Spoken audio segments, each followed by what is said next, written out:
de la conquista. En 30 preguntas en 40 minutos me bloqueé, pero bien. Ok. Genial.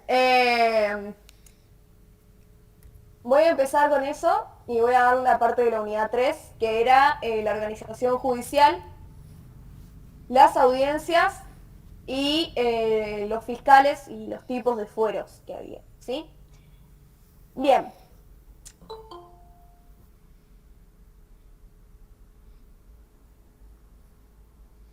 Bueno, eh, si querés empezar a grabar, Pablo. Ya está grabando.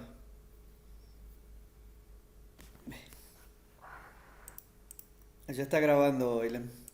Perfecto, bien. Bueno, títulos de la conquista. Yo les voy a leer de mi resumen, obviamente. El que me quiera hacer una pausa o me diga, no, yo lo estudié de otra forma o lo que sea, me dice o directamente abre el micrófono. Bien, de los títulos de la conquista tenemos, por así decirlo, tenemos dos bulas que son importantes, que son las que dan los papas. O sea, Alejandro, no me acuerdo cuánto, y o sea, las dos que tenemos son de un día y del otro día, o sea, tal cual, tipo, pidieron una, no fueron muy claros y piden otra el otro día, entonces bueno. Después tenemos el Tratado de Tordesillas, pero todo esto empieza con el Tratado de Alcacobas. Como ustedes saben, si han leído, se van a dar cuenta que básicamente hay un problema de territorios en lo que es Portugal con Castilla. Y recordemos que Portugal es un poquito más chiquita de lo que es el semejante territorio de Castilla, ¿no? Bien. Castilla hace un tratado, que es en realidad en 1479, con Portugal, antes de que se dé esto de la conquista, para limitar cuáles son y qué partes digamos, de lo que está cerca pueden conquistar lo que es Castilla y lo que es Portugal, ¿sí? Este tratado es el de Alcazobas, se lee como Alcacobas, está medio raro escrito, no me acuerdo nunca cómo se llama la letra esa, pero bueno, es como una C que tiene una patita, una cosa así, pero se lee Alcazobas, ¿sí? Y lo que determinan con eso es que básicamente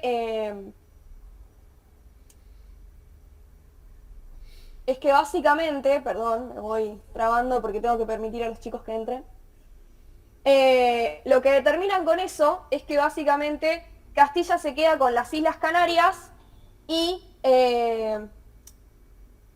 lo que son los mares adyacentes y algunas partes de la tierra africana, ¿no? Bien. Si ustedes ven en un mapa cómo está, dónde están las Islas Canarias, se van a dar cuenta que si bajan así, tipo derechito, llegan justo a lo que es el continente americano, al Caribe, o sea, América Central. ¿Sí? Podríamos decir que el justo título para que ellos pudieran realmente estar en lo que eran las Indias era ese, el Tratado de Alcazobas, ¿sí? Pero como se genera este quilombo, y este tratado fue en 1479, y América se descubre en 1492, se vuelve a revivar el quilombo de los territorios y obviamente que Portugal se va a enterar que tienen un nuevo mundo, que tienen nuevos territorios, ¿sí? Que Castilla tiene estos nuevos territorios. Entonces, al toque, empiezan a pedir a los papas que les den un título, porque en ese momento todo se manejaba con justos títulos de gobierno, ¿sí? Entonces, se da la primera bula en 1493, o sea, un año después del descubrimiento de América, o unos meses después, el 3 de mayo, ¿sí? Y asignaba las tierras a Castilla y León descubiertas y por descubrir siempre que no pertenecieran a otro príncipe cristiano. El problema es que la jurisdicción no está determinada. O sea, les dan, sí, bueno, sí, tienen estas tierras, bueno, perfecto, son suyas. Pero no determinan la jurisdicción. Entonces al otro día se da la segunda bula intercatera, que se da el 4, ¿sí? El 4 de mayo de 1493. y determina que las tierras debían estar al oeste de una línea imaginaria que corría de polo a polo y debían estar a 100 leguas de cualquiera de las islas Azores o Cabo Verde, que eran obviamente de Portugal.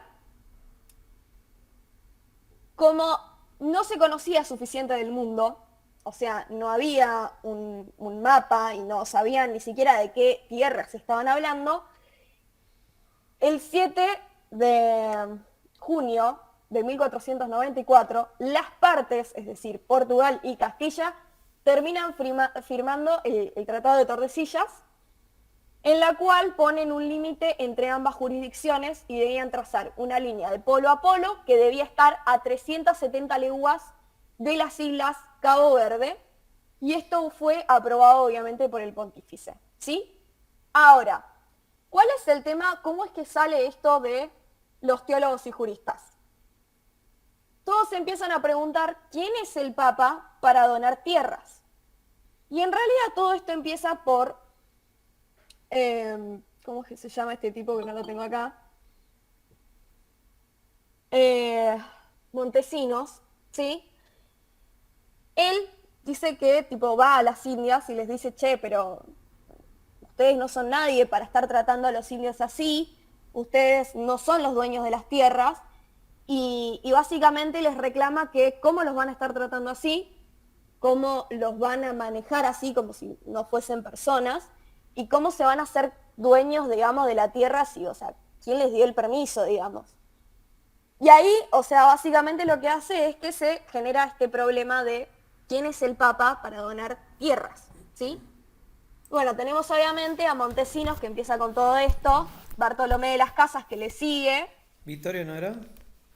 sí, también después aparece Victoria, junto con Domingo de Soto, ¿sí? Tienen a Montesinos, que lo que él dijo lo reproduce Bartolomé de las Casas, y después tienen a Victoria junto con Domingo de Soto, que vendrían a ser los que básicamente fueron más tranquis en cuanto a esta cuestión, porque el resto tuvieron una posición un poco medio del orto.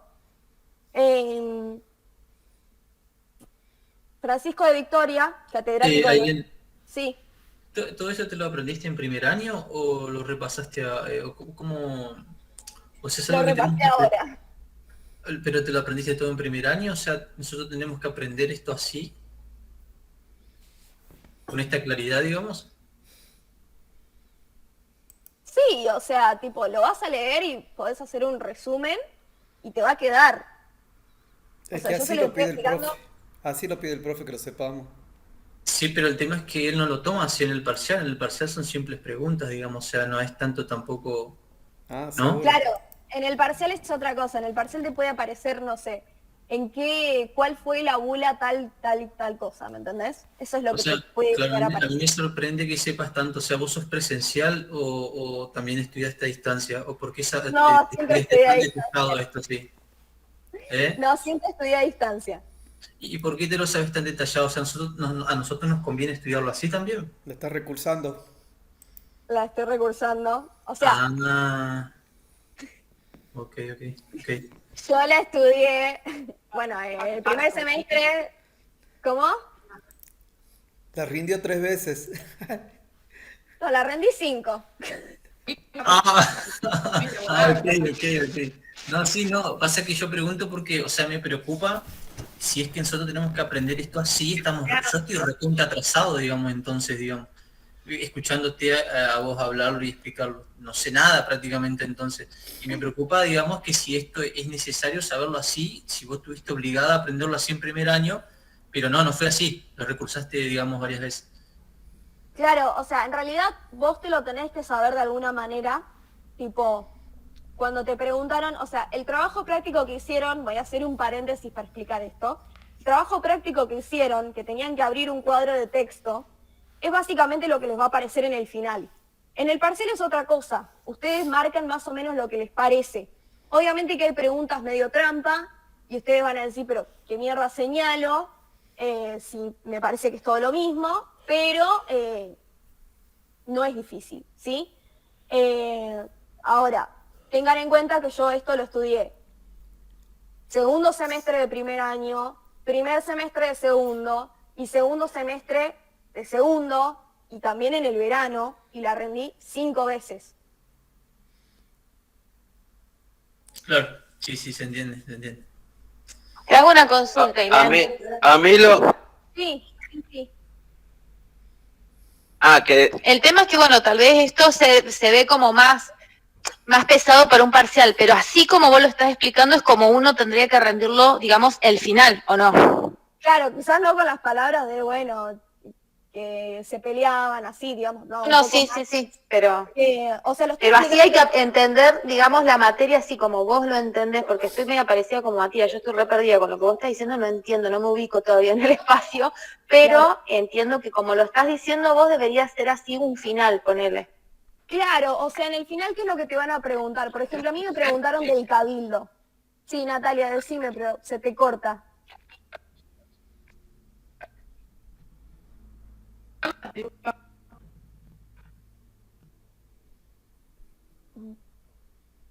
No puedo escuchar bien lo que me decís, Nati. Perdón, ¿me escuchan? Sí, Lo que pasa también es que el material para estudiar es el módulo y es bastante también resumido a lo que pasó realmente y es todo importante. O sea que resumir del módulo también es complicado porque me está pasando a mí que lo quiero resumir y es todo tan importante que me conviene directamente leerlo de ahí. claro. Nati, Es bastante complejo. sí, sí, sí. Nati, escribime si querés por chat tu pregunta.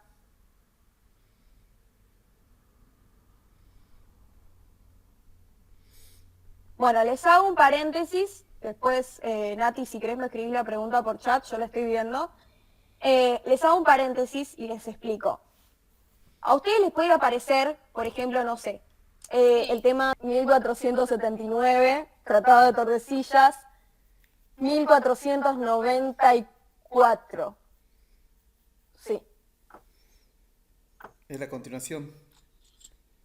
Claro, es después de las bulas, porque no encontraban manera de especificar con las bulas lo que estaban haciendo. O sea, digamos, Castilla dijo, bueno, a ver, dame la posesión de estas tierras. El Papa no sabía cómo hacer, entonces terminaron teniendo que llevar las cosas entre las partes, porque si no Portugal podía ser, o sea, primero que era un reino más chico y segundo que estaban muchísimo mejor económicamente y jurisdiccionalmente y políticamente de lo que estaba Castilla. Recuerden que Castilla son varios reinos ensamblados, ¿sí? Y es un gran territorio, demasiado grande. Así que por lo tanto, ¿qué es lo que pasa? Que termina haciendo un tratado entre ellos dos porque si no, Portugal, que está mejor, obviamente que va a querer entrar a sacarles el territorio, ¿sí? Va a querer entrar a toda costa. Aunque no sepa ni dónde están, va a querer entrar a sacarle el territorio, ¿sí? Entonces tenemos Tratado de Tordesillas, Tratado de Alcazovas, no Alcachofas. Primera bula intercretera que fue el 3 de mayo de 1493. Sí, 1493. Segunda bula intercretera que determina más o menos la jurisdicción, que sería esto de polo a polo, 100 leguas de las islas Cabo Verde. 4 de mayo de 1493. Y el Tratado de Tordesillas que se da en 1494, no sé bien en qué fecha, lo tengo que volver a ver para decirles exactamente. Si quieren se los digo. A ver, denme un segundo.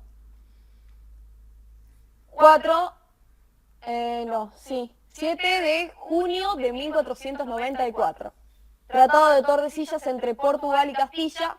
Y lo que dicen es que se limita la jurisdicción de cada uno de estos reinos con una línea que es de polo a polo, ¿sí? Y tiene que estar a 370 leguas de las islas Cabo Verde. Y es aprobado por el pontífice, ¿sí? Bien. Sigo con el debate de teólogos y juristas. Perdón, antes que siga. Eso pasaba porque España y Portugal eran potencia del mundo en Europa en ese tiempo o ya Inglaterra también era potencia, Francia era potencia.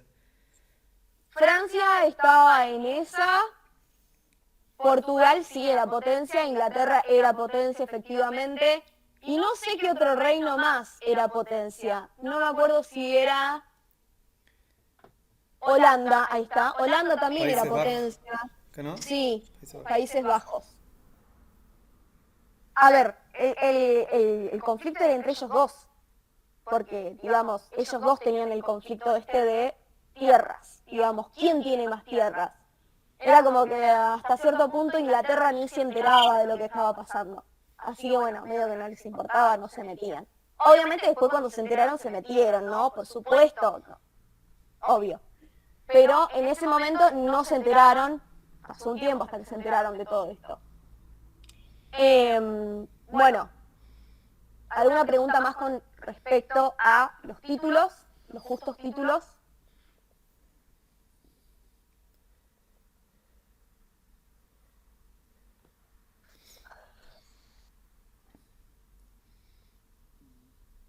No, bueno, sigo entonces.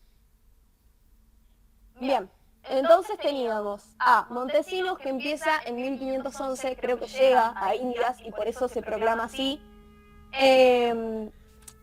Dice como que quiénes son ellos, tipo los españoles, los conquistadores, y dice que quiénes son ellos para tratar a los indígenas así, que quién les dio esa facultad de tratarlos así como si fuesen esclavos, y quién les dio la facultad de poder adueñarse de las tierras. Entonces, esto es básicamente una clara queja de cómo se tiene que tratar a los indios y qué onda con el Papa, o sea, quién es para donar territorio, quién se cree que es.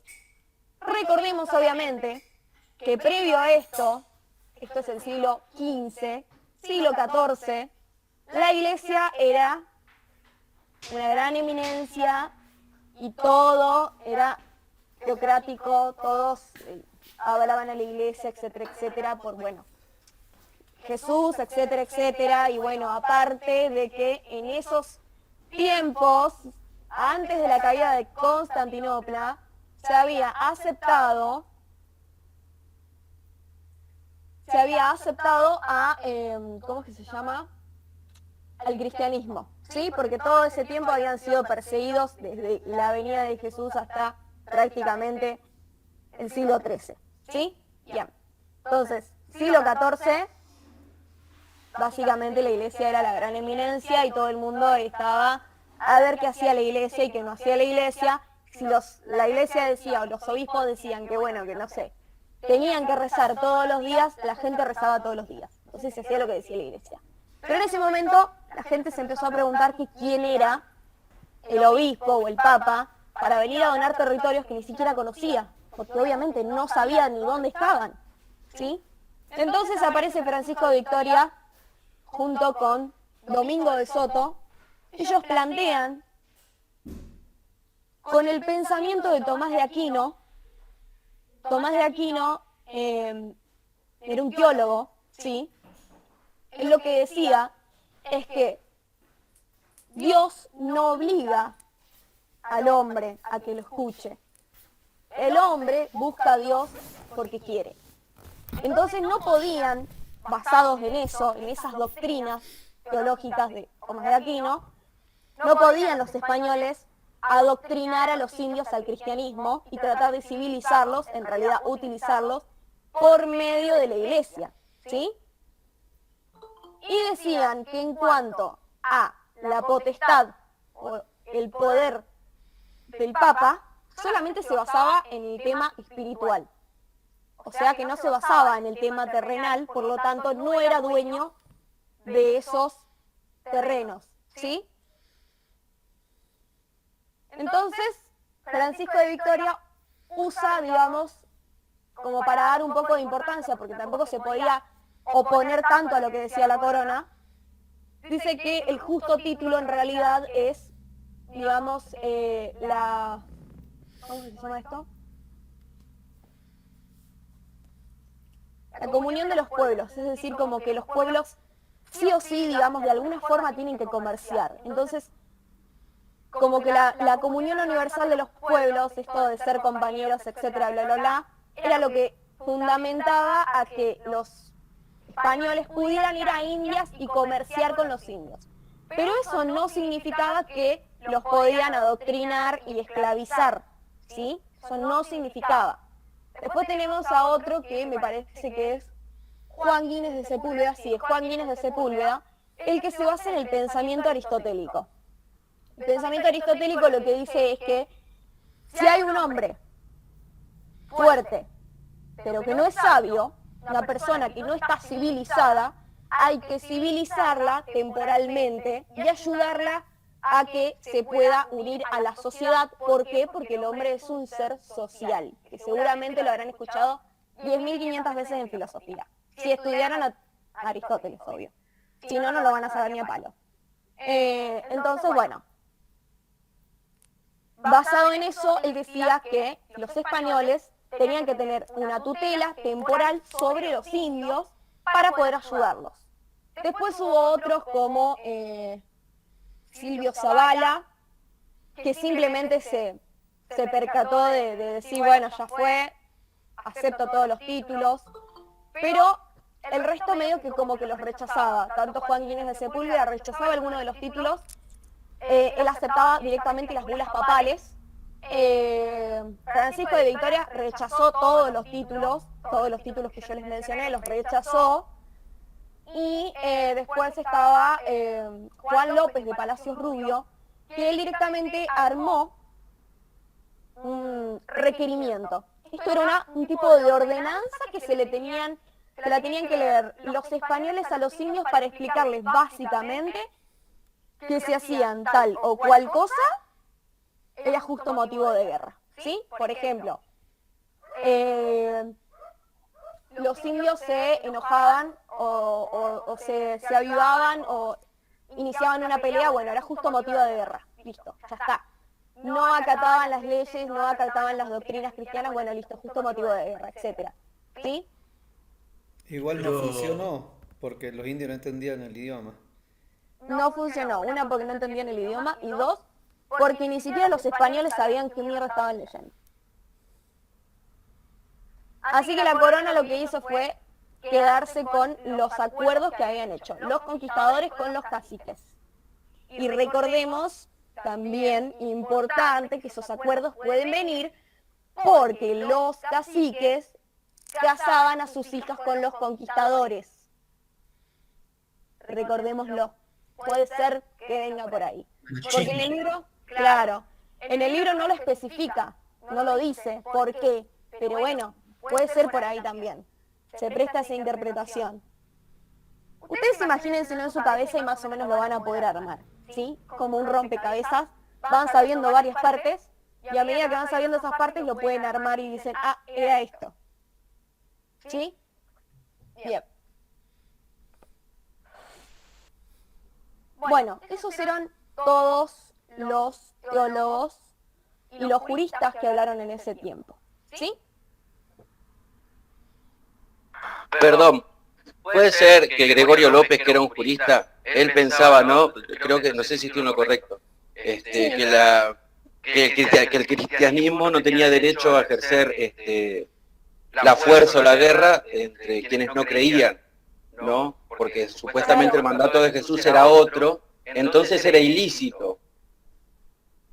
Claro, sí. También. Perdón, disculpa que no que te lo menciono, es que me quedé con la duda. Sí, sí, sí, es verdad. También estuvo Gregorio López. Lo que pasa es que hay personas que yo no lo quise mencionar así porque no lo vi en el módulo que tienen ustedes de 2022. No lo vi. Entonces me basé básicamente en lo que está en el libro de Tao. Porque yo digo, ya veo que menciono algo que está en realidad en el módulo que yo tengo de 2020, porque hay una parte donde habla, es un anexo que pusieron los profes, y eso no se encuentra en ningún libro. Entonces era como que yo dije, bueno, hablo de esto, lo que está acá. O sea, estaba mi resumen armado con eso, y yo dije, bueno, hablo por esto. Había varios grupos, estaban los humanistas, los teocráticos creo, y después estaban los no sé qué miércoles. Se dividían en un grupo, tanto juristas como teólogos, Y sí, Juan me parece, sí, era un jurista. Él redactó el requerimiento que eran unas ordenanzas que pidió la corona para saber cómo tratar a los indios y para básicamente informarles que si hacían tal cosa los iban a tratar de tal forma, ¿sí? Por ejemplo, con las encomiendas. Si alguno vio más o menos qué eran las encomiendas con las clases sociales de Indias, va a entender. Bien, bueno, ahora vamos con los fines de la conquista. ¿Cuáles creen que son los fines de la conquista? Y esto sí es una pregunta, así que quiero que me lo contesten. ¿Cuál es el más importante, por así decirlo? Poder territorial, abarcar la máxima cantidad de tierra posible, el oro, todo lo que hayan encontrado también ahí. Sí, Más que nada, digamos, pienso, o sea, vagamente creo que es poder, o sea, en teoría cuanto más tierra tenés, podés apoderarte inclusive, o creo que lo hicieron, no sé muy bien, de las mismas personas como convertirlos en servidumbre o también soldados, no sé cómo será ahí, ¿no? Pero, Evangelización. pero aumenta, ¿no? Aumenta puede aumentar el ejército también, la gente que ellos capturen ahí. Y creo que en sí todo sería poder, pero no sabría especificar bien referente a en qué puntos específicamente, capaz económico, territorial, no sabría decirlo. bien, no hay problema. Yo diría también que podrían ser personales o económicos. Bien. José Luis, ¿qué estabas, abriste el audio? ¿Qué querías decir? No, nada, solo decía que era la evangelización y además, como estaba en España la ley, viste, sobre los primogénitos, que era más razonable en la economía sobre extender el patrimonio de aquellos relegados. Y bueno, ya después viene el tema de la producción, todo eso, y bueno, y lo más principal es que, como decía Victoria, que era la evangelización, que era Eso. que la iglesia aportaba al descubrimiento de América, por así decirlo, que en ese tiempo era el Reino de Castilla, no era España. Claro, sí. Y bueno, con la condición de que se evangelicen los aborígenes, los indios, no sé cómo le dicen. Esa era la condición Muy bien. Muy bien. Bueno,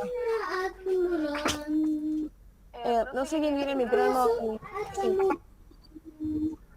El micrófono abierto lo tiene alguien, me parece. Está escuchando una nena. Perdón. Uy, perdón, no quería retar a nadie, sino es que después se junta con lo que está grabado. Disculpen. Eso nada más. Bueno, a ver. Sí, buen punto lo de la evangelización. En realidad quisieron tapar todo con eso, ¿sí? Buen punto el de Matías, porque sí, tiene razón. Todo se trataba de poder, pero tapaban los reales fines de esta conquista con eso, ¿sí? Pero en realidad tenemos 7 fines de la conquista que están en Tao, ¿sí? Yo no sé si ustedes han visto la guía que les armé. No son 7, son 5. Propagación del cristianismo, sí, es la más importante porque con eso tapan todo. El deseo de aventura que tenían los españoles, porque recordemos que antes del descubrimiento de América era una civilización muy pobre y que no tenían ansias de nada, que se conformaban con poco, no les importaba nada, ¿sí? Así que cuando empieza esto de este cambio cultural que se realiza a través de los reyes católicos en Castilla, empieza esto del deseo de aventura, la ansia de riqueza, por supuesto, mejoramiento u obtención de un rango social, ¿sí? Tanto la gente que no tenía, o sea, esto que estaban diciendo, el mayorazgo, supongo que se refieren a esas familias que tenían mucho dinero y le daban todo al hijo primogénito y quedaban los otros hijos que se quedaban sin nada, ¿sí? Entonces estos hijos se tenían que ir a buscar alguna forma de mejorar para no ser el hermano de y ser tal y tal, ¿sí? Y también estaba el interés científico, ¿sí? Porque obviamente en las Indias era un territorio bastante extenso y que contenía muchísimos biomas, muchísimas especies y muchísimos tipos de hierro o de riquezas, ¿sí?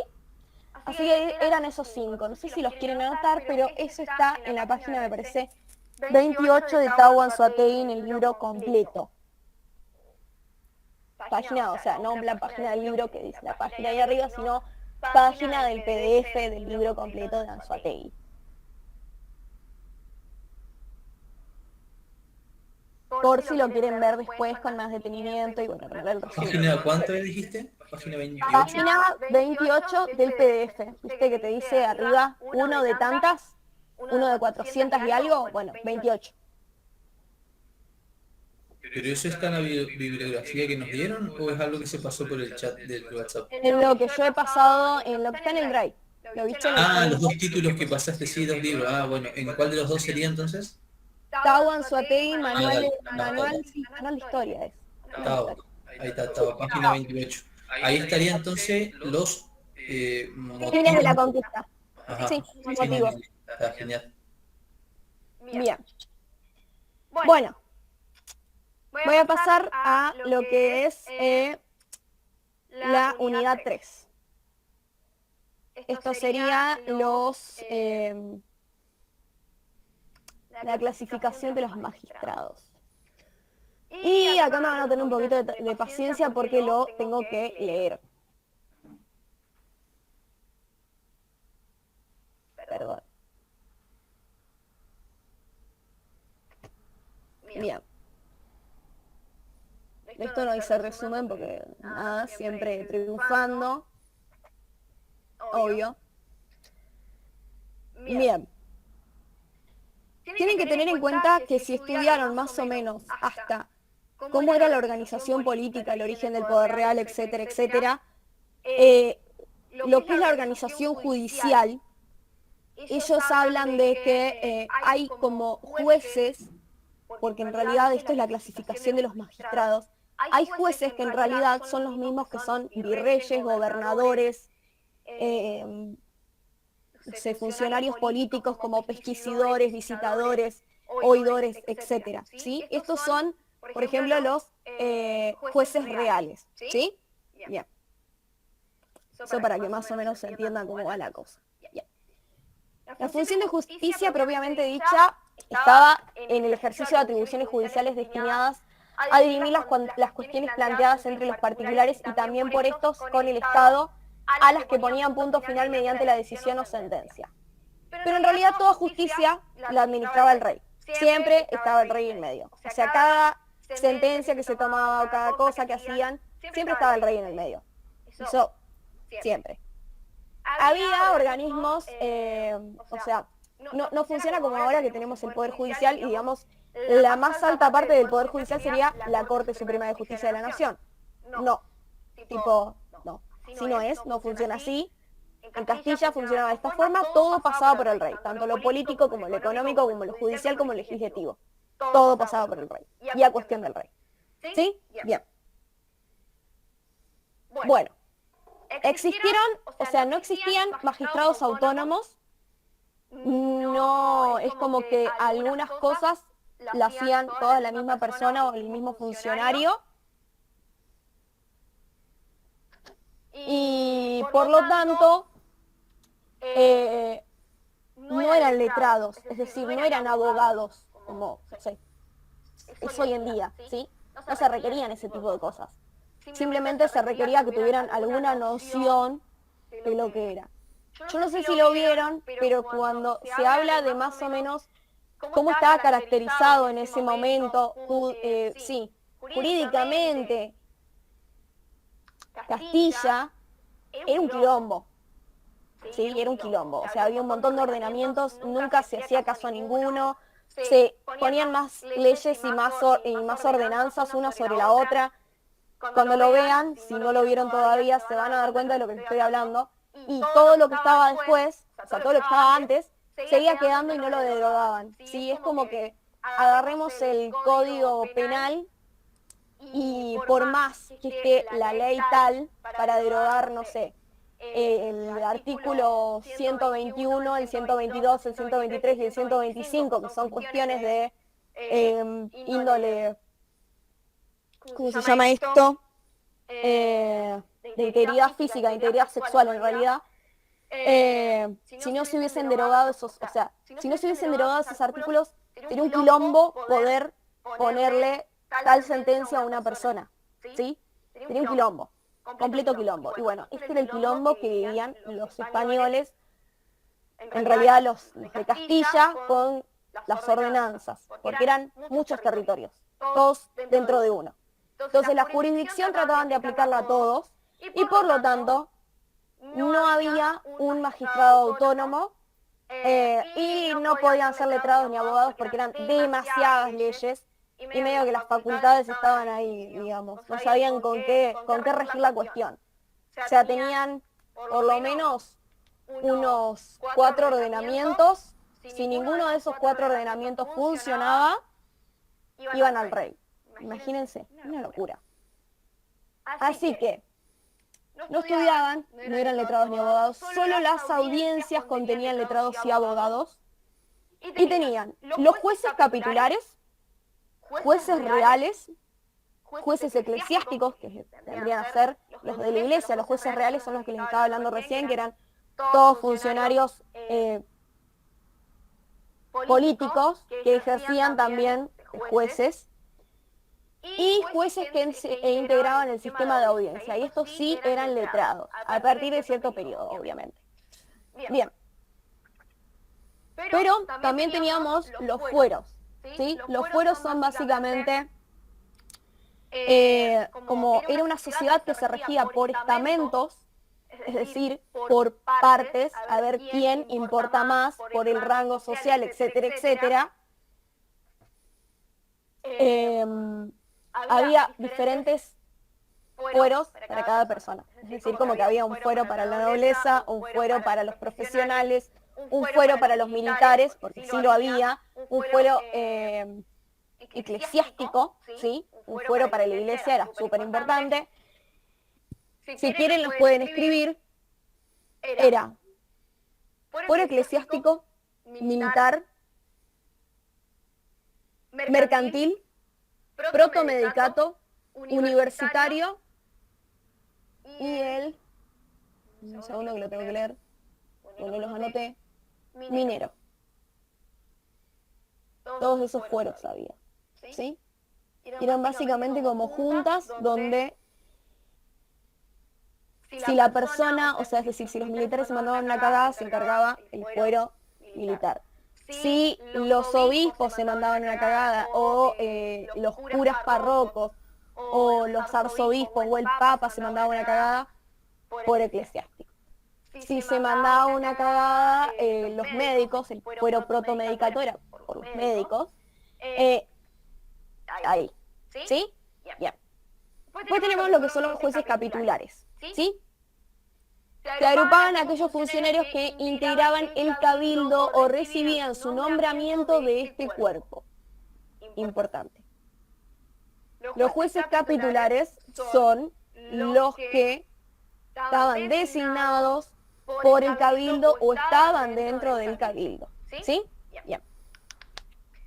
Teníamos los alcaldes ordinarios de primer y segundo voto, que entendían por turno y en primera instancia en los asuntos civiles y criminales, y tenía que ver con su ciudad y distrito. Tenían la obligación de retribuir a los alcaldes los servicios prestados de acuerdo con el arancel establecido, ¿sí? O sea, las personas sentenciadas les tenían que pagar por haberlos sentenciado. Estaría bueno, la verdad, pero no creo que funcione. Después teníamos la jurisdicción de los alcaldes, ¿sí? Era acumulativa, es decir que sí, estos alcaldes de primera instancia, alcaldes ordinarios o de primera instancia o de segundo voto, tenían esta ciudad y después la ciudad tenía como un mini barrio, una cosa así, bueno, todo se iba acumulando, ¿no? Bien. Después estaban los alcaldes de la Sexta Hermandad. Ellos eran los que se encargaban de todos los asuntos que estaban por fuera de la ciudad, ¿sí? Es decir, lo rural. Que después lo van a entender más con lo que es derecho romano, van a entender bien cómo es la cuestión, con todo ese tipo de cosas. Como que, o sea, acá, hoy en día, si nosotros tenemos un inconveniente, no se va a encargar el tribunal, no sé, rural, pastoril, no sé, no. Se encarga el tribunal de la ciudad, de la jurisdicción donde estás, etcétera, etcétera. Pero bueno, ahí tenían tribunales y alcaldes y jueces especiales para tal cosa porque se les ocurría. Acá lo que tienen que tener que es importante es que si ellos se enteraban, se hacían cargo del asunto. El primero que se enteraba se hacía cargo del asunto. Punto. Perdón. Bien. Tenemos los jueces capitulares, ya les hablé de los jueces reales, teníamos obviamente el virrey, que funcionaba para todo. Solamente el virrey del Río de la Plata tuvo más importancia en algunas cuestiones especiales, porque así, digamos, es como empezó o sea, así es como nació, más que nada, el virreinato de la Plata, ¿sí? Con cuestiones especiales. Después teníamos al gobernador, que se hacía cargo de las causas relativas al cumplimiento de las leyes protectoras de los indígenas, las derivadas del intercambio marítimo, es decir, cuestiones por ahí, como, no sé, meter... Sí, podríamos decir que meter contrabando, porque bueno, en ese momento a las indias se metían ciertos libros que no se podían meter. Viene por ahí el tema de la revolución, tenganlo en cuenta. Y las vinculadas con el comercio de esclavos.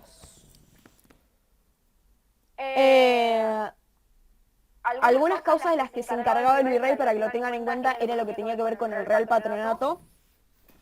Más que nada las civiles, otras militares, o sea, eran como las máximas, más importantes.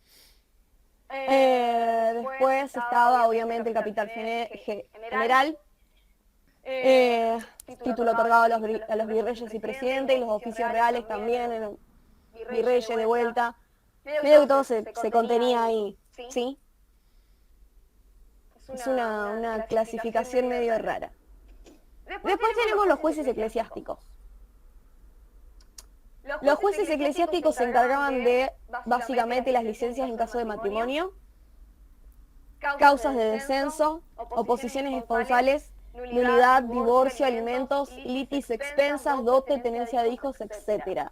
En cuanto al adulterio, concubinato e incesto se consideró como fuero mixto, porque le competía a un juez ordinario o eclesiástico que primero conociera en la causa, ¿sí? Después teníamos, bueno, acá se armó un tribunal especial por el tema de los diezmos. Originaron numerosas controversias a fin de determinar los jueces competentes hasta que en el siglo XVIII constituyeron un tribunal especial, ¿sí? También se hacían cargo de ciertos asuntos civiles y más que nada, obviamente, al ser eclesiásticos se hacían cargo de los asuntos que tenían que ver, pero este era el Santo Oficio de la Inquisición, como que dentro de los jueces eclesiásticos estaba el Santo Oficio de la Inquisición, y esos se hacían cargo de las herejías, que es decir, las blasfemias o otro tipo de religiones. Es como decir, cristianismo, bueno, budistas, cualquiera. Pero nada, a ellos no les gustaba un carajo, entonces, no. ¿Alguna pregunta hasta acá de los magistrados? Porque si no empiezo con las audiencias. Pues siguen los fueros.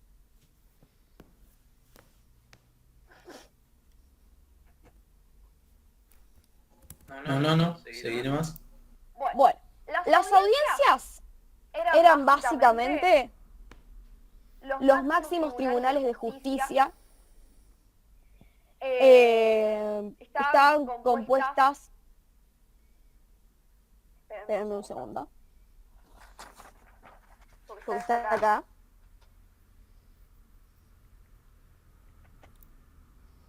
Compuestas por jueces llamados oidores, ¿sí? Los designaba el rey de forma vitalicia y tenían un sueldo fijo. Se los rodeaba de dignidad y obviamente de respeto porque eran como, o sea, las audiencias son para nosotros lo que hoy diríamos la Corte Suprema de Justicia de la Nación. Sí.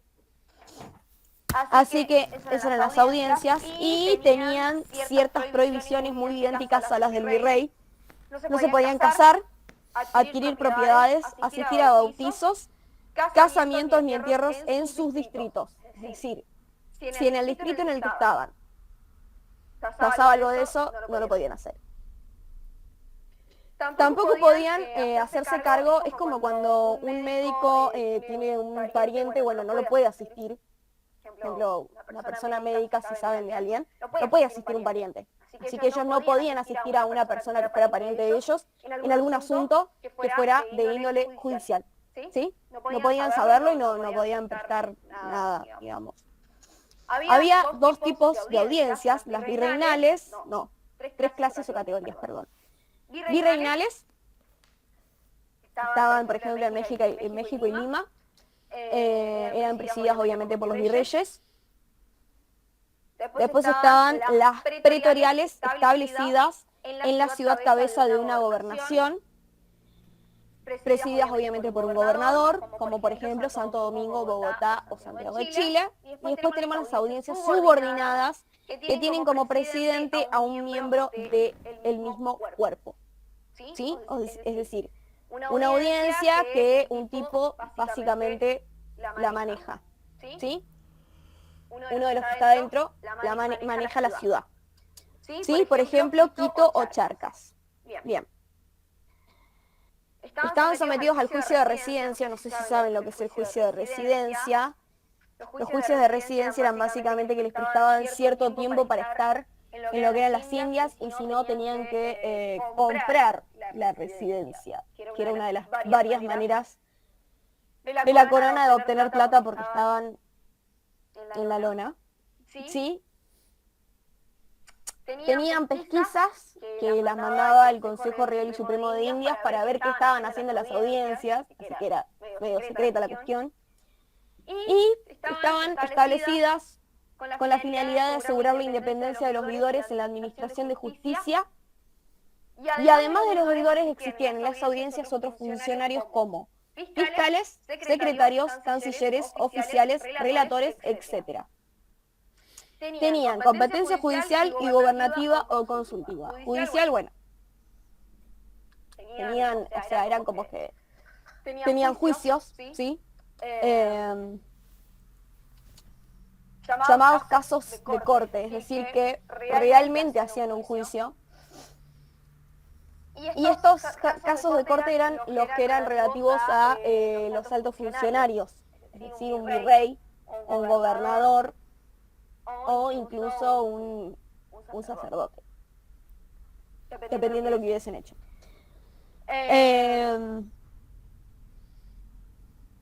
Causas por delitos gravísimos en los procesos criminales por hechos ocurridos dentro de las 5 leguas de su sede, o sea, es decir, la jurisdicción, 5 leguas de su sede. En los pleitos sobre encomiendas de indios, las encomiendas era cuando designaban un grupo de indios para que trabajaran para tal funcionario político, es decir, un grupo de esclavos básicamente. Y conflictos de competencia entre magistrados y en los recursos de fuerza. Los recursos de fuerza son cuestiones que tenían los jueces eclesiásticos en cuanto a los sacerdotes y obispos. Eran una más grande jerarquía, por así decirlo. ¿Sí? Tenían a su cargo la inspección periódica de los juzgados inferiores por medio de visitadores y pesquisidores, y gubernativas y consultivas tenían que dar su opinión o los llamaban para consultar, etcétera. tenían asuntos como encargarse de la Real Hacienda o de la administración pública, y eran como policías en cuanto al sistema social, político y económico del distrito que abarcaban. ¿Sí? Esas eran las audiencias y esas eran algunas de las cosas que podían hacer, o las que hacían, las facultades que tenían. Eso lo leí Pesarini.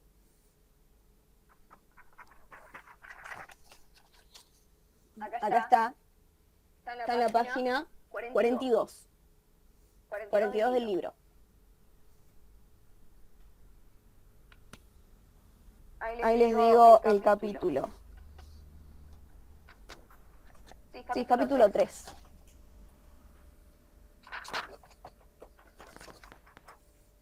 Capítulo 3, chicos. Página 42.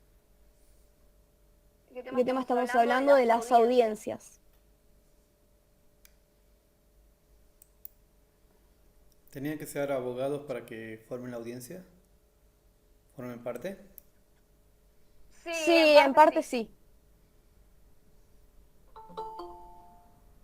Sí, o sea, lo que dice el libro de Tao es que la mayoría eran letrados. O sea, que la gran mayoría de los que conformaban la audiencia sí o sí eran letrados. Perdón. ¿Alguna consulta? Si no lo resolvía la audiencia, ya iba ante el rey algún caso que esté como tipo juicio, ¿eso? ¿Era así? Es que en las audiencias, claro, lo que pasa es que las audiencias en India serán otra cosa. Acá te está hablando de las audiencias en India, más que nada. También las clases, digamos, de magistrados son los que se manejan en Indias. Porque, digamos, en Castilla mucho no se usaba todo esto. Se derivaba a un alto tribunal o elegía al rey directamente.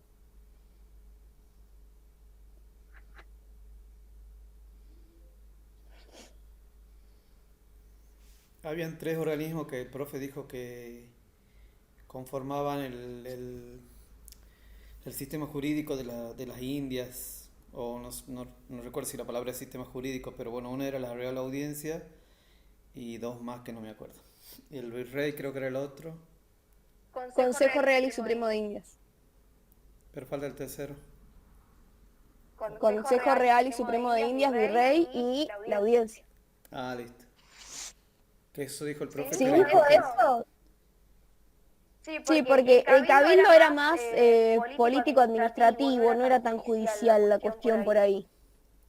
Es muy político el cabildo, no me suena que haya tenido que ver con lo judicial. Tenía algunas cuestiones sí, pero tan importantes no.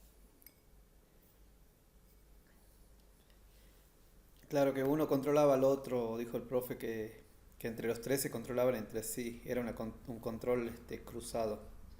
Claro, sí. El Consejo Real y Supremo de Indias controlaba en muchísimos aspectos.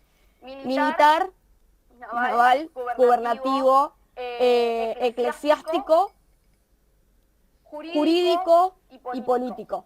Entonces, controlaba a los virreyes y controlaba las audiencias. Y las audiencias de alguna forma controlaban si los otros estaban trabajando, porque si no les resolvían alguna cuestión, era como que lo controlaban a lo que era el Consejo Real y Supremo de Indias. También los problemas que no podía resolver el virrey y que tenía que aclarar y tenía que hacer llegar al rey desde Indias, lo tenía que pasar por lo que era el Consejo Real y Supremo de Indias. Pero a su vez, el Consejo Real y Supremo de Indias mandaba visitadores, oidores o pesquisidores para determinar cómo estaban ejerciendo sus funciones tanto las audiencias como los virreyes. Y los virreyes controlaban lo que hacían las audiencias y las audiencias controlaban lo que hacía el virrey. Así que se controlaban sí entre los 3. Como si fuese ahora que se controla el Poder Ejecutivo con el Poder Legislativo y el Poder Judicial. La realidad es que no se controla, pero bueno, eso es otra cuestión.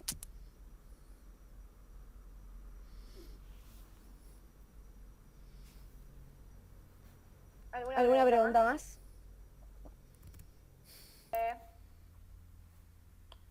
Lo que son los fueros básicamente.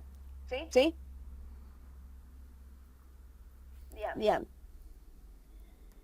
Los fueros los llaman en realidad los fiscales. Había distintos tipos de fiscales, yo les dije que existían fiscales para cada cosa. Entonces tenemos a los que estaban en el tema de lo que era lo mercantil, es decir, la comercialización. Recuerden que a Indias y Castilla, al estar bajo Castilla, Indias tenía el comercio cerrado. Grave error económico de Castilla era que tenía todo lo que era su economía estaba basada en la agricultura y encima tenía unas tierras a su cargo y también lo único que producían era materia prima. Entonces, medio que no servía mucho y cuando se enojaban o, no sé, se les cantaba, cerraban el comercio. Entonces se cagaban de hambre, obviamente.